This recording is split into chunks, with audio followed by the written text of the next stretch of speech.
നമസ്കാരം. ലോകത്തിലെ മികച്ച സമ്പദ് വ്യവസ്ഥകളിലൊന്നും അമേരിക്കയുടെ ഏറ്റവും വലിയ ജിയോ പൊളിറ്റിക്കൽ എതിരാളിയുമായ ചൈനയ്ക്കെതിരെയാണ് ഇപ്പോൾ ട്രംപ് തിരിഞ്ഞിരിക്കുന്നത്. ചൈന തങ്ങളെക്കാൾ വളർന്ന് അമേരിക്കയെ കീഴ്പ്പെടുത്തുമോ എന്ന ഭയമാണ് ചൈനയ്ക്കെതിരെ ശബ്ദമുയർത്താൻ ട്രംപിനെ പ്രേരിപ്പിച്ചിരിക്കുന്നത്. ചൈനയിൽ നിന്നുള്ള ഇറക്കുമതിക്ക് 10% തീരുവ ചുമത്തുമെന്നും ഇത് ഫെബ്രുവരി 1 മുതൽ പ്രാബല്യത്തിൽ വരുമെന്നുമാണ് ട്രംപ് പറഞ്ഞിട്ടുള്ളത്. ചൈനയുമായി നല്ല ബന്ധം സ്ഥാപിക്കുമെന്നൊക്കെ ട്രംപ് ഇടയ്ക്ക് പറയുന്നുണ്ട്. എങ്കിലും ചൈനയ്ക്കെതിരെ താരിഫ് ചുമത്താനാണ് ട്രംപിന്റെ തീരുമാനമെന്നാണ് പുറത്തു വരുന്ന റിപ്പോർട്ടുകൾ. അതേസമയം അമേരിക്കയുമായി ഒരു വ്യാപാര യുദ്ധത്തിൽ പങ്കാളിയാകില്ല എന്ന് ചൈന മുന്നറിയിപ്പ് നൽകുകയും തങ്ങളുടെ സാമ്പത്തിക താല്പര്യങ്ങൾ സംരക്ഷിക്കുമെന്ന് പ്രതിജ്ഞയെടുക്കുകയും ചെയ്തിട്ടുണ്ട്. ലോകത്തിലെ ഏറ്റവും വലിയ രണ്ട് സമ്പദ് വ്യവസ്ഥകളായ ചൈനയും അമേരിക്കയും തമ്മിലുള്ള വ്യാപാരം വിശാലമാണ്. 2024 ആദ്യ 11 മാസങ്ങളിൽ മൊത്തം $530 ബില്യൺ ലാഭമാണ് വ്യാപാരത്തിലൂടെ മാത്രം ചൈനയ്ക്ക് ലഭിച്ചത്. അതേ കാലയളവിൽ അമേരിക്കയിലേക്കുള്ള ചൈനീസ് ഉൽപ്പന്നങ്ങളുടെ വിൽപ്പന $400 ബില്യൺ കടന്നത്. പീറ്റേഴ്സൺ ഇൻസ്റ്റിറ്റ്യൂട്ട് ഓഫ് ഇന്റർനാഷണൽ ഇക്കണോമിക്സിന്റെ കണക്കനുസരിച്ച് ഇലക്ട്രോണിക്സ്, ഇലക്ട്രിക്കൽ മെഷീനറികൾ, തുണിത്തരങ്ങൾ എന്നിവയുടെ പ്രധാന വിതരണക്കാരാണ് ചൈന. ചൈനയുടെ വ്യവസായത്തിന് വിപുലമായ ഭരണകൂട പിന്തുണയുണ്ട്. ആഭ്യന്തര ഉപഭോഗം ഉയർത്താനുള്ള ഔദ്യോഗിക ശ്രമങ്ങൾക്കിടയിലും വളർച്ചയെ നയിക്കാൻ ചൈന കയറ്റുമതിയെയാണ് വളരെയധികം ആശ്രയിക്കുന്നത്. അതുകൊണ്ട് തന്നെ അമേരിക്കയാണ് ചൈനയുടെ പ്രധാന വ്യാപാര പങ്കാളിയും.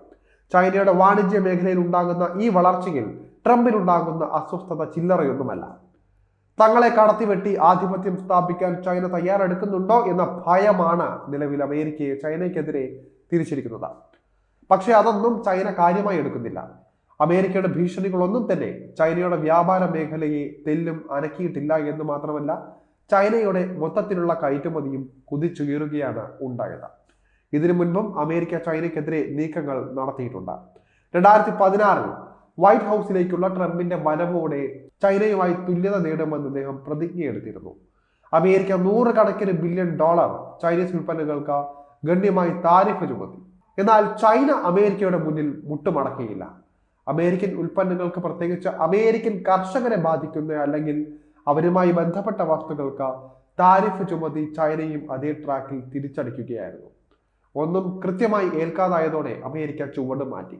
ചൈനീസ് കമ്പനികളെ വളരെയധികം അനുകൂലിക്കുന്ന ബിസിനസ് തന്ത്രം അമേരിക്ക പുറത്തെടുത്തു. ഇതിനെ ചുറ്റിപ്പറ്റി ഇരു രാജ്യങ്ങളും തമ്മിൽ എതിർപ്പുകളും തർക്കങ്ങളും ഒക്കെ ഉണ്ടായി. ചൈനയും അമേരിക്കയും തമ്മിൽ ചർച്ചകൾ നടത്തുകയും ചെയ്തു. ഇതിന്റെ ഭാഗമായി ഏകദേശം 2 വർഷം നീണ്ടുനിന്ന വ്യാപാര യുദ്ധത്തിന് ചെറിയ ഒരു ഇടവേളയുണ്ടായി.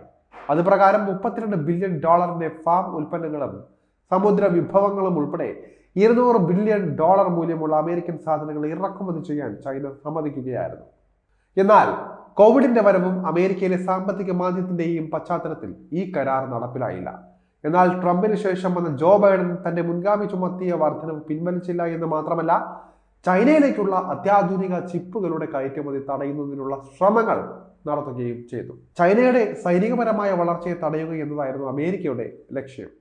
ട്രംപിന്റെ 2ാം വരവോടെ ഈ താരിഫുകൾ നിലനിർത്തുമോ അതോ വീണ്ടും കൂടുതൽ താരിഫുകൾ കൊണ്ടുവരുമോ എന്നതൊക്കെ നിലവിലെ ചർച്ചാ വിഷയമായി മാറിയിട്ടുണ്ട്. എങ്കിലും ചൈന ഇതിലൊന്നും ശ്രദ്ധിക്കാൻ താല്പര്യപ്പെടുന്നില്ല എന്നതാണ് സത്യം.